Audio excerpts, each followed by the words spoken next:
CTV News with Tarah Schwartz.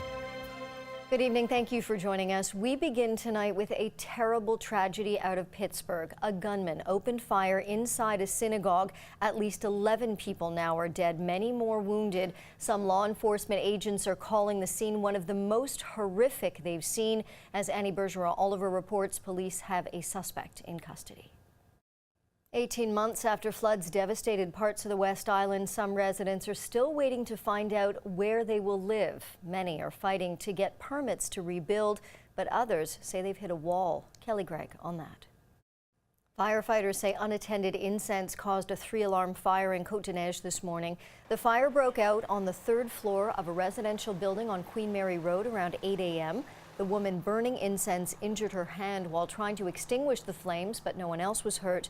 The 19-unit building was evacuated. The fire caused thousands of dollars of damage. Several units left uninhabitable. Tenants have been taken to the care of the Red Cross. The union representing Quebec's paramedics has reached a new contract deal. The agreement was reached after 44 months of negotiations. It will affect some 2,000 paramedics, dispatchers, and support staff across the province. The contract includes a change to the pension contribution scheme and longer meal breaks. There's been a recall of Jane's brand pub-style chicken burgers due to a possible salmonella contamination. The uncooked breaded chicken burgers were sold across the country in 800-gram packages with a best before date of May 14, 2019. The Canadian Food Inspection Agency says 2 people have been hospitalized, but no deaths reported. The recall items should be thrown away or returned to the store where they were purchased. Business people are meeting this weekend in Montreal to develop new ways to make money from cannabis. The Cannabis Expo is not open to the general public, but we got a look at the players on the inside, large and small. Max Harold joins us. So Max, the legalization of pot has created this surge of interest in the business community, but also concerns because of the shortage of cannabis due to such high demand.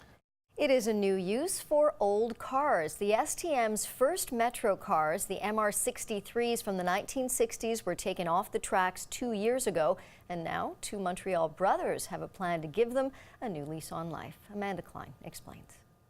What more we know about the bombing suspect and his alleged motives. Plus, a popular tourist spot has a much darker side. A W5 investigation on Dominican Republic is still ahead. After a 4-day manhunt and more than a dozen mail bombs, Cesar Sayoc was taken into custody Friday. Now we're learning more about the man accused of sending a series of suspicious packages to high-profile Democrats and Donald Trump critics in the U.S. Jim Dolan has more. Police in Buffalo, New York say a suspicious device found outside a post office this morning turned out to be a fake pipe bomb. They say whoever left it is looking at serious charges. The device was left at an office on the city's south side near a police station where 2 suspicious devices were found yesterday. They also turned out to be fakes. All of the devices were inactive but made to appear like real bombs. Police are now searching for the individual who delivered them.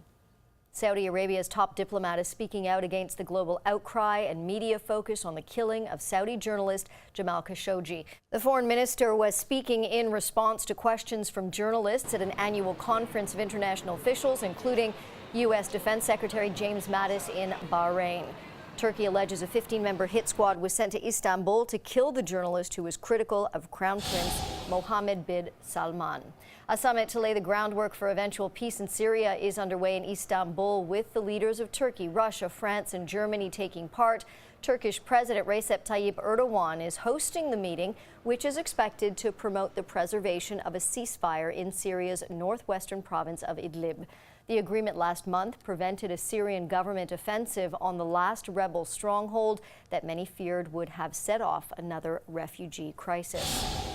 The United States is sending badly needed aid to one of its territories that was devastated by a super deadly typhoon. Typhoon Yutu struck the northern Mariana Islands just north of Guam as a Category 5 storm Thursday with 290 km/h winds. The U.S. military is bringing in food, water, and other supplies. FEMA is working on restoring power and reopening air and seaports. It's a popular vacation spot for Canadian tourists looking to enjoy some sun and sand.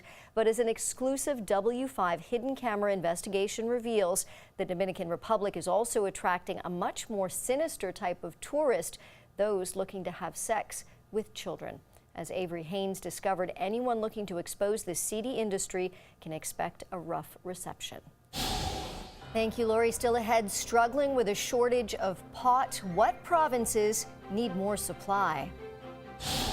Plus, with Halloween just days away, a warning from Health Canada on decorative contact lenses.